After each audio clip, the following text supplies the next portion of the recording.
Hey folks, welcome to a conversation with Convesio, and today it's Jan and myself, and we're looking at cart abandonment. And rather than me trying to explain everything, why don't I show you? So we've all been there before. We've had a look at some amazing classic Oxford leather shoes, and yes, we want to buy them. So we go ahead and add them to cart. We even view the cart. Maybe we're ready to check out, and yet we get a telephone call. We get distracted. We want to check something on Facebook, and we close out. Now, the great thing about cart abandonment sequences is we, as the store owner, can detect that somebody has abandoned the cart and we can encourage them back maybe an hour later, maybe a couple of days later. We can even incentivize it further by giving them discounts and more. So, today, first, we're going to have a little bit of a conversation all about cart abandonment. And then we're going to take a look at a tool that you can use to get people back, and then we're going to look at ways that we can improve those email sequences using the power of artificial intelligence. And that's where Jan will shine as our in house expert in AI. After that, we'll just have a general look around and then we'll close asking for your feedback. So be sure to let us know what your thoughts are throughout this entire episode in the comments below. So, Jan, let's jump in. What are abandoned cart emails? Essentially, this is a marketing channel that you can use as a shop owner to win back the otherwise lost sales. So, this is a very specific set of emails you send to potential customers that were on your checkout page. And for some reason, they got a phone call, they got cold feet, like whatever it is, they didn't complete the checkout, and you send them those emails like 10 minutes after they left the checkout. Then you remind them another 4 hours, maybe on the next day. Again, you incentivize with discounts and things like that to win back that sale. Brilliant, mate. So, why are they so important? Card abandonment recovery emails are so important because you are losing the money if you're not following up with those people who were on the checkout page and then they got distracted, they didn't complete the purchase. And in fact, they are one piece of the puzzle right here. What you should also consider is setting up an SMS retargeting campaign or recovery campaign. What you should also consider is like maybe retargeting ads for card abandonment, like depending on how many abandoned cards you have, that makes sense. Essentially, think of them as a way to contact people who showed a real interest in purchasing but didn't for some reason. And how soon should I send a cart abandonment email? I would say you should send the first card abandonment email within 15 to 30 minutes after somebody left the card, because then it's still fresh in their memory and they remember that they've actually put the product or products into your card. And then usually that's not enough. I've seen card abandonment recovery sequences that span across like 2 weeks and they've got 10 or 11 emails in there. So really choose a frequency you are comfortable with, but don't go overboard. Don't annoy people. And in these emails, what should I include? Card abandonment emails should include a compelling reason for people to actually go back to the checkout page and complete the purchase. So it's not enough that you say, hey, you forgot something in your card. Would you mind completing the purchase? What you need to do is you need to give them a reason to. You can use scarcity, you can use urgency, you can throw in some bonuses if you don't want to discount the price. And then the other crucial elements of card abandonment emails are: show them what products they left in the cart, give them a link to the checkout page directly, and personalize with the name so that they know it's actually for them. You said earlier you've seen a track with 10 cart abandonment emails in it. Realistically, how many should we be sending? I think the bare minimum is 5, and the maximum would be around 10 if you feel like you can push that far. But don't rely on just 1 or 2 card abandonment emails. That's way too little because we all get way too many emails in the first place. And yes, we are adding to that noise. But the people who put the product into the cart and then went to the checkout page and initiated the purchasing process with that, they've shown clear interest in your product. It doesn't get any more relevant to send them an email than that. That's a perfect segue into the next question. I was a little worried that we might be annoying customers. Yeah, many people think that cart abandonment emails would annoy customers or potential customers, but honestly, it's more likely that the shop owner who thinks that is afraid of asking for the sale. we all get so many emails in the first place that people probably won't even notice the first two emails. And if they see them and they think, oh, yeah, totally forgot about that because my mom just called and I had to pick something up or whatever it was, they will actually appreciate the email. Now, don't send like 10 emails over 3 days. But it's totally fine to send an email like 15 minutes and then after 4 hours again, and then after 24 and 48 and so on. And finally, how could I measure the success of my cart abandonment sequences? And that's quite straightforward to measure the success of your cart abandonment sequence. It's the ROI, like how many sales are you able to recover? And then secondary metrics, I would say, is the open rate and the click rate and the conversion rate from those emails. Those are a few KPIs to look at. That's awesome. So, folks, we're going to take a look now at a free tool that you can add to WooCommerce that will allow you to set up your cart abandonment sequences. First, I'll give you that overview, and then we will move over to Jan, who's going to help us with some prompts in ChatGPT to improve the content of those emails. So the tool we're going to be using is here, WooCommerce Cart Abandonment Recovery by Cartflows, and you can check a link down below in the description. I'm here in the settings. All I've done is I've gone to WooCommerce, Cart Abandonment, and I've clicked on the settings tabs because there's a few really important things that you should be aware of. First of all, do you want it active straight away? And because we've not set up the sequence and the default sequence leaves a little to be desired. Next, we want to then say, hey, when is the cutoff time? Is it 15 minutes, like Jan mentioned earlier, 30 minutes, and so on? Also, we want to make sure that we exclude these from specific types of orders. So, for example, if something is processing, we don't want to be sending them the emails, or if something has completed, we certainly don't want to send them the emails either. As we scroll down, you can add your UTM parameters, and you can also delete any coupons that you send automatically, say on a weekly basis, which is probably important because you don't want some coupons out there that somebody might go and grab several months later and use on a different product. Next, you can go through and edit the from information. It's all drawn here from my admin, but you can change and override all of that so that the customer knows who it is and what shop is contacting them. The cool thing here is there are some extra options as well. You can have a webhook if you want to integrate with your API, and there are GDPR settings and more. If we switch over to the report tab, you can see absolutely nothing has happened yet because this is an example cart. But here you'll be able to see how many recovered orders you've had, how many lost orders you've had. So that's that all important tracking that Jan was mentioning earlier. And then in here, you can see your follow-up sequences. So here we have our example email template, whether or not it's active, when the trigger is, and so on. So let's take a look in here. And this is a great example of how not to set up a cart abandonment email. So, Jan, over to you, buddy. Help us with ChatGPT so that we can really help to convert these abandoned carts. Yeah, so this is the most frustrating email you could ever send to somebody, to be honest. And granted, it's a free plugin and this is a placeholder to Of get you course. started. But let's refine this a little bit, shall we? So we have a prompt for you, and that's in the description as well. You can find this. Essentially, what we're priming ChatGPT with is obviously on the Plus plan with the GPT-4 model right here.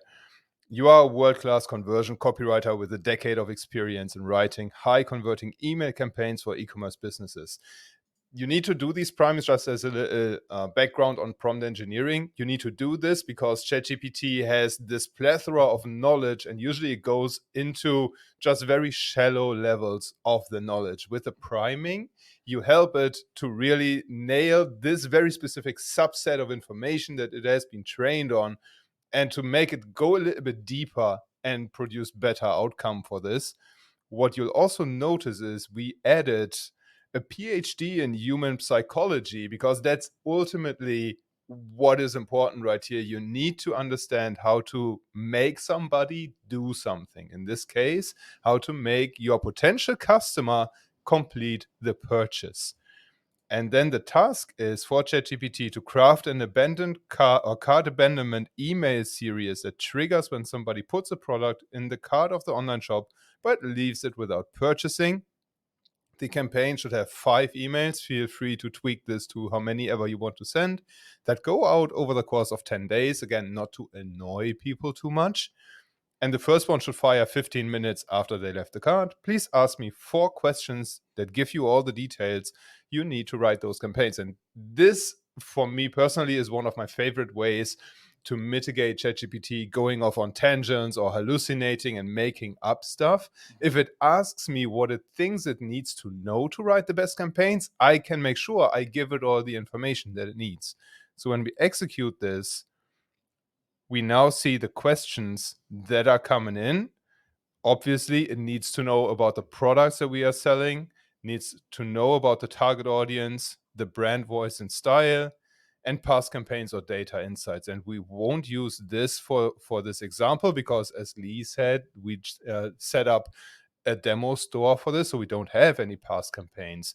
But if you have, copy and paste the entire email, for example, into ChatGPT and tell it to use that as a reference. You can also upload statistics, obviously in an anonymized way. You can put up like a spreadsheet data here into the upload folder.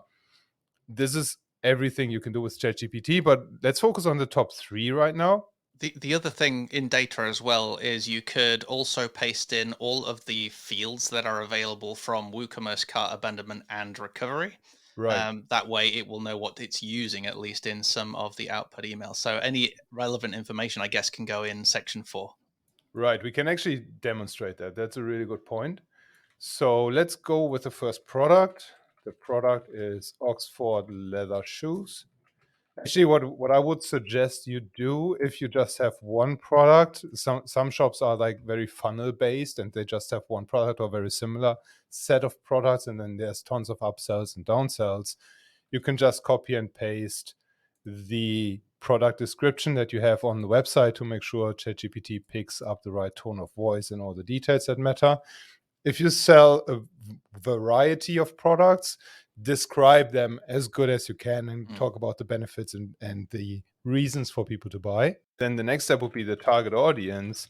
So for an Oxford leather shoe, we'll say a businessman with a decent sense of style.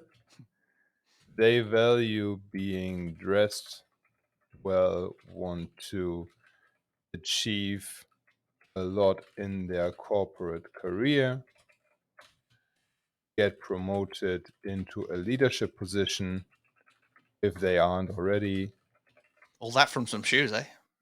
That that's from shoes. Like, it must be amazing shoes, and they're costing like $8 or something. I Yeah. need those. So just the point here is, the more specific you can be about your target audience, and the more reasons you can tell ChatGPT why somebody would buy what you sell, Mhm. the more specific the cart abandonment email will be at the end.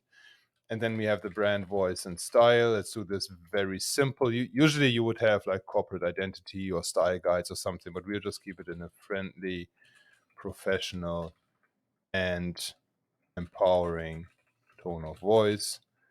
No emojis, Mhm. no metaphors, no slang or jargon. And then for the data, please use these placeholders in the campaigns so our shop can populate them later.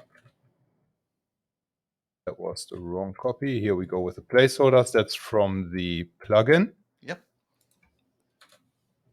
And now what we can do is take a deep breath. It's funny enough, but it's shown to actually provide better results, and work through this task step by step. Explain what you do along the way. And that sentence is very, very important that you've shared. That's something you taught me.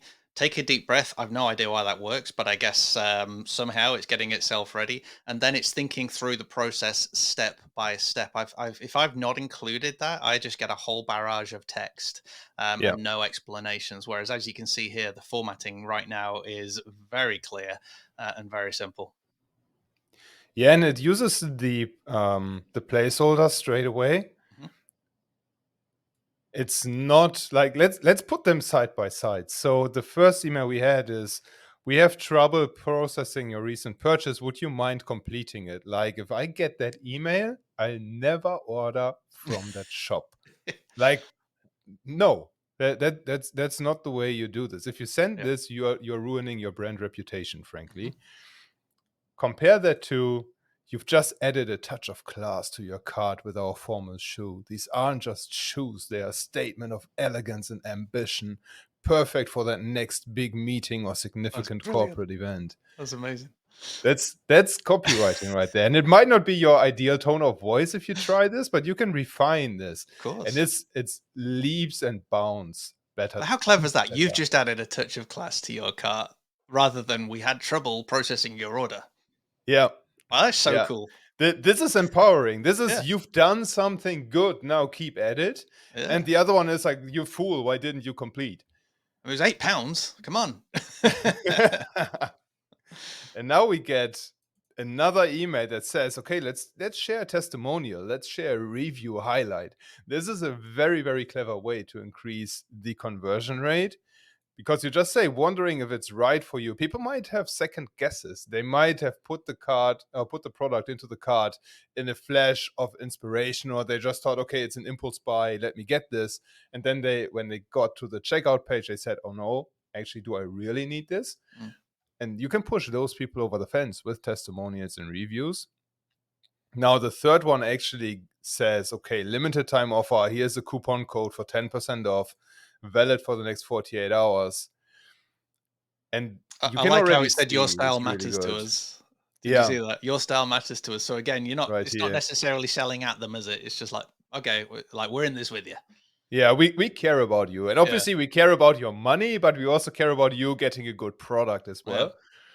I'm not sure if I would say as a token of appreciation, but Mm, I mean, let's face it, ChatGPT is to get you 80% to where you need to be, and then absolutely. the final 20% is your tone of voice. But this is pretty good, and you could refine this quite a bit. It explains below how the campaign is structured and why it is the way it is. And now what we could do is we can, please give me 3 more variations of the first email, use 3 different psychological principles. That's what I love to do at first. Is like, when you work with a human writer, for example, you never take the first draft. There's always revisions. There's always a back and forth. It's the same thing with AI. So what I like to do is, okay, I know the first draft we just went through is in the right direction. Honestly, it's something that I would almost be comfortable using and just tweaking it here and there. But let's see what else we can do. Let's see what other ideas we can get, right? So let's go with 3 more variations and 3 more different psychological principles, because remember, ChatGPT here has a PhD in human psychology, Yeah. that make people buy our shoe. So this is, for me personally, the most fun use of ChatGPT. It's not getting the final output, but poking holes in ideas. That's Mm, really what it is. Like, seeing how many different ways I can spin something and how many different angles there are on a certain topic. I really like this, because if I had to think about these myself, it would probably take me like 30 minutes to come up with different angles that I would feel comfortable with. Whereas right now, I'm not starting from a blank page. I can see, okay, there's a principle of loss aversion, there's a principle of social proof, and then there's scarcity. So you already know, okay, I can use those 3 principles. Which one do I like the most? mhm. And you and I, so say we were the shop owners, we would have had a very, very long conversation, probably half a day throwing ideas back and forth and maybe come up with something. But you're here able to chat with our imaginary PhD genius who can then give us, like you said, 80% of the way, some great ideas which we can then take over the line and add back into that plugin when we're ready to rock and roll. Absolutely. And I actually got an email like this from a micro watch brand. It's a Mhm. French brand called Baltic. And I was super excited when they dropped the release of the watch that I wanted to buy. And then I abandoned the cart, frankly, because it was like a 700 euro watch. And I was like, do I really want to pull the trigger? I got an email like this saying, hey, this is in high demand. And it actually was. It was sold out like 2 weeks after. And I pulled the trigger, and I love the watch. But this is just what works. Like, those are proven principles that you can rely on. Social proof always works. You see it all the time with testimonials and ratings and things like that. Principle of loss aversion is really, really strong.